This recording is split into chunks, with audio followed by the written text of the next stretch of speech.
కృష్ణ హరే హరే గట్టిగా చప్పట్లు కొట్టాలి. హరే కృష్ణ హరే కృష్ణ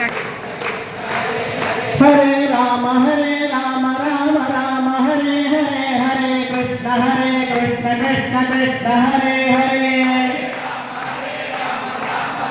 హరే సాక్షాత్తుగా భావానంద భారతీ స్వామి వారు పిలిస్తే రుక్మిణి పాండురంగడు ఇన్ని స్వరూపాలుగా మారుగా వచ్చి ఇక్కడ భోజనం చేస్తున్నారని సంకల్పం చేస్తున్నారు. ఇన్ని స్వరూపాలుగా ఇక్కడ ఆవిర్భవించినటువంటి ఆ చైతన్యానికి నారాయణ స్మరణపూర్వకంగా నమస్కారం చేసుకుంటూ, ఆనందానికి మాటలుండవు.